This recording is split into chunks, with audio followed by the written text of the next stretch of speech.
Streaming at the confluence of two great rivers, this is WHEI St. Paul. And now, a program that digs deep into the subterranean world that lives and breathes beneath the streets of St. Paul. This is Under the Brick, with host, tour operator Cynthia Schreiner Smith, and geologist and author Dr. Greg Brick. Welcome to this week's episode of Under the Brick with Dr. Greg Brick, geologist, author, and explorer of all things underground in St. Paul. I am your host, Cynthia Smith. I am owner, operator, and chief tour guide of Sin City Tours here in St. Paul. Welcome, Brick. Good to see you again. Well, thanks for having me. All right. Last time we talked about sewers, which was a little off-putting to people's lunch, but today it's going to be a bit more of a yummy topic. We're talking mushroom and cheese caves. Yeah, that is a specialty of the city of St. Paul. Is it correct that at one time St. Paul was the largest producer of mushrooms west of Pennsylvania? Yeah, that's the claim. Chicago also had a considerable mushroom industry, but that was kind of above ground. They weren't, it wasn't really true caves like we have here. So describe exactly where Mushroom Valley was or is. I mean, the caves are still there, but we don't grow mushrooms there anymore. Yeah, so Mushroom Valley is a term that, so far as I'm aware, was originated by the journalist Oliver Town, the Pioneer Press. And it includes just one side of the Mississippi River Valley from around South Wabasha Street down to Lake Pickerel, or the end of Lilydale down there. Do you know approximately how many of those caves are there? It's actually, it's easier to account for the number of entrances. So during an official survey once, they labeled 80 entrances, but you have to realize a lot of those entrances go back and interconnect with others. So these are not natural caves. In previous episodes that you can go back and listen to, we talked about Carver Cave, and Fountain Cave, which were natural caves, but these are all man-made. Yes, these are the folklore, I guess, is that these were originally silica mines, that they were dug out for the sand, which was then used as foundry sand for molds and in mortar and for glass. But the documentation on that is extremely poor. I mean, we do know that the Ford factory dug a lot of caves because they specifically used the silica to make windshields for their cars. So there is something to it, because I think in your book you call it like the ivory soap of silica because it was so pure. Yeah, so that is one thing you want when you're making glass is you want a sand that has high purity, because any little amount of impurity in the sand will make a colored glass. You'll end up with green glass, which is, well, you can't, you don't want on a green windshield or something. Now, as technology is coming, it's easier to remove those kind of things. But then there's an additional expense that you have to pay up front to get rid of those impurities. So you want to start with the purest sand you can. And why does St. Paul have such pure silica? Why is that located here? What's the history? Yeah, so as you look at those great cliffs at like Dayton's Bluff or under the Wabasha Bridge in St. Paul, those gleaming white cliffs, they are basically, you're looking at the shoreline of an ancient ocean. So the ocean actually extended all the way up from the Gulf of Mexico 450 million years ago. Okay. So basically St. Paul is a big white sandy beach from the Yes. Okay. That's cool. So they were dug out for whatever reason, and then people started growing mushrooms in them, and from what I understand, it was mostly the French. Most people know that the French were some of the first people to come here and settle this city. And the story I always heard was that the French guys would be exploring the sewers of Paris and they would notice mushrooms growing. And they discovered that you can grow this product in the dark in a place that's a bit humid. And those caves along the river are somewhat humid. And so that makes a good mushroom farm? There's a combination of characteristics that make for a good mushroom cave. You need to have, they need to be humid, they need to be cool. You don't want a sort of a really fast growing mushroom, because then it tends to, an edible mushroom has a certain texture, and people are used to chewing mushroom. They want that certain firmness to it. And if it grows a little bit slower in a cool environment, you get that kind of that firmness to it. But getting back to the original one, it was the French, indeed, who back in 1650, who were the first ones to grow mushrooms underground. Before that, dating back to Greek and Roman times, if you wanted mushroom, they ate mushrooms in abundance, but they were just mushrooms that you'd pick in the fields. Yeah.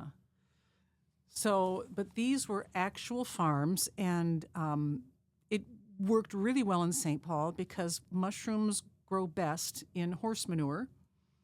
We didn't have cars, but we had horses depositing all the free manure you wanted for your mushroom farm, which is just a picture in my mind. I guess they would have to, though, wouldn't they have to enclose the entrance to the cave to keep the humidity in to grow the mushroom better? There's yes and no. They would want to put they'd want to enclose it just to keep people out. But when you're growing mushrooms, as I understand, one of the issues is that if too much carbon dioxide builds up in the cave, that suppresses growth. And so you want to have ventilation. So if you go through Mushroom Valley, you'll find all these ventilation holes in the bluffs that connect ultimately on the deep level to the various caves, because they needed a draft of air going through there. Okay. I just find this fascinating that there was this whole industry going on in St. Paul that I think a lot of people have not heard about. And unlike a lot of other stuff we've been talking about on our other podcasts, you don't climb down really under the city to get into these caves. You walk straight into the bluff. But a lot of them you don't see anymore because the city has been busy trying to, close them up. We don't want people going into them, that kind of stuff. But you have been in some of them. Yeah. Oh, yeah. All the major ones over the years. So can you talk about what it's like going into one of these old mushroom farms?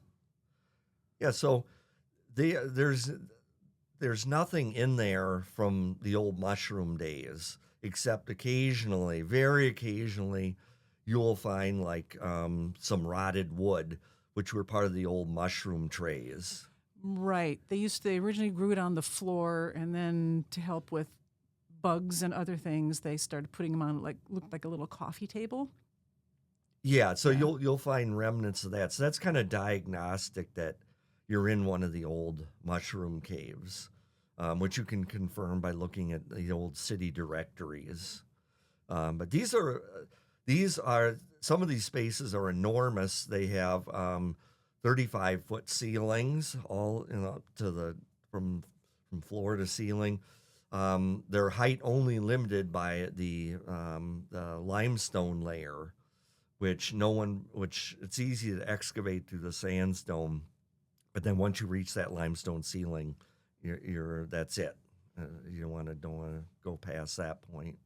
Yeah, we talked about that on a previous episode, that St. Paul is a layer of this silica sandstone underneath a layer of limestone, but along the bluffs there, along the river across from downtown St. Paul, you can see both layers. You have the sandstone, and then you have the limestone up on top, and then you have people's houses and streets. And I don't know how many people living up there are quite aware if they're over a cave or not. I think a lot of them are, because occasionally there have been schemes like by the Condor Corporation in the 1980s to reopen some of the caves for storage. And the neighborhood becomes aware, if they weren't before, that, wow, that cave is running under our neighborhood. We need to stop this. Yeah. So, gosh, I'm just fascinated by the whole thing here. I know that a lot of the caves are impassable now because after the floods that we had in 52 and 65, the West Side Flats became pretty uninhabitable. The city decided to turn it into industrial. And here they had all these houses and hospitals and churches to get rid of, and they just bulldozed them into those caves. So there's a lot of busted up buildings and debris. Some of the caves, I understand, the debris goes so high you really can't even get into it because it's almost to the ceiling. Yeah, but what happens is that this, no matter how well packed this debris that's been pushed into the caves, it will over time on its own settle, leaving a little passage up near the ceiling which people can crawl through. And so that's what gives the accessibility even today. And then the fact is that in these long mushroom caves, like the ones that run under Cherokee Park, they will, a bulldozer pushing debris in, it can only push in a straight line. So all the side passages are still open to their full height. And yet there you are on this tiny little passage on the top of a debris pile, and you're looking down into these huge passages on either side. Well, that's how big the cave was originally before they started, they began that process. Okay, I wanna move forward, backward actually, to a University of Minnesota professor, Professor William Combs. You write about him in your book. In the late 1920s, he was shopping for mushrooms. And while he was there, because you used to be able to go down into these caves and just pick the mushrooms you want, like apple picking, only you're picking mushrooms out of the manure. Sounds fun. He noticed that a lamp in this particular mushroom farm was rusty and found out that the humidity, and because he was a dairy professor, he put two and two together and went, wow, this would be a great place to make Roquefort cheese. Because, of course, the blue veins in Roquefort cheese is mold. And so you write about that, about how it was actually the University of Minnesota that started the first cheese farm in St. Paul. Yeah, so that started, Combs was originally from the state of Missouri, and I guess he had seen some limited operations with this kind of cheese there. And this highlights one of the unusualness of St. Paul's caves, because we're familiar with the idea of it being humid, but see, to grow this if you want to put cheese in there for ripening, it has to be not only cool but humid, and those two things don't go together. Hot and humid go together. That when the air gets hot, it can hold a lot of moisture. Here, by some bizarre combination, you could have this cave air that was both moist and cool. That was the weird thing about it, and made him investigate the whole industry. Yeah, I read that he said this is the only place outside of those caves in France that has the proper environment for aging blue cheese. And it's here in St. Paul. Now, today, of course, we can recreate those kinds of things in artificial buildings and things like that. But because of our weird caves here, we ended up becoming what was called the blue cheese capital of the world during World War II, because we couldn't get the actual Roquefort cheese from France. But then you tell this great story, and you can tell it better than I can, when France got a little mad at us for calling it Roquefort cheese. Yeah, because we're in the United States, we play fast and loose with food names, and we're used to appropriating them. But in France, in the EU now, I guess these you use a certain name, that's a certain product made in a certain area by certain people. You don't have the right to use that if that's not you. So you're talking like champagne can only be Yeah. called champagne from the Champagne area of France. Yes, yeah, exactly. And so we started calling it Roquefort. And even though it was World War II, and you'd think the French had other things to occupy themselves with, As they were occupied, yes. yeah, it's like, why don't you go worry about something else? No, but they sent a representative to St. Paul just to wag his finger and say, you can't use this term Roquefort. That's illegal. You got to call it something else. And that's when the name blue cheese came out. Oh, so people all over the country now eat blue cheese, but the name came about here in St. Paul because an angry Frenchman came over and said, you cannot use our name. I love that. But I get it, though, because that the process is fundamentally different. I mean, because the blue cheese that we eat here is largely made with cow's milk, and the one in the Roquefort, true Roquefort, is made with sheep's milk. Yes, that is the difference. Okay, well, that is fun. I love that we had all of this here with the mushrooms and the cheese. I know the mushroom growing, the last farm, I think, was sometime in the 1980s when they were redeveloping Lilydale Park. That ended.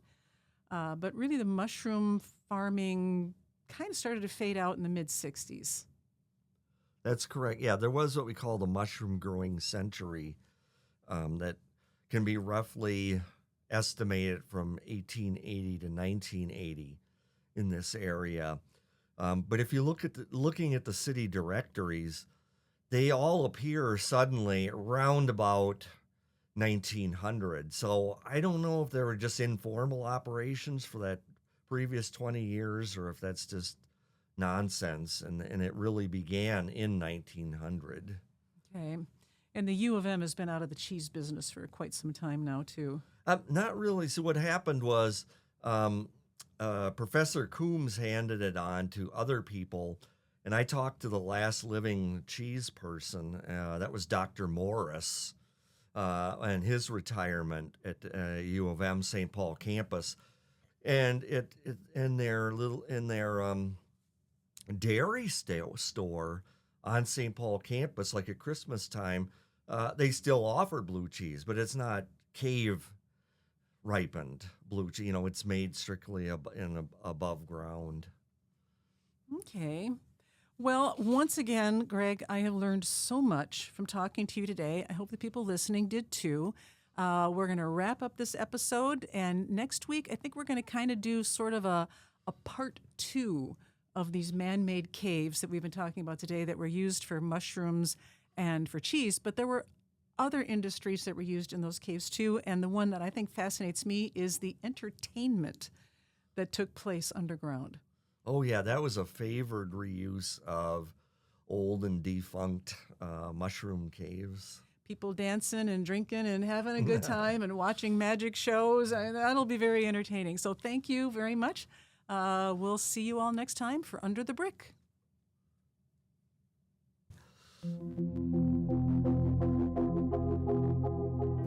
You've been listening to Under the Brick, featuring the subterranean adventures of local geologist and explorer Greg Brick.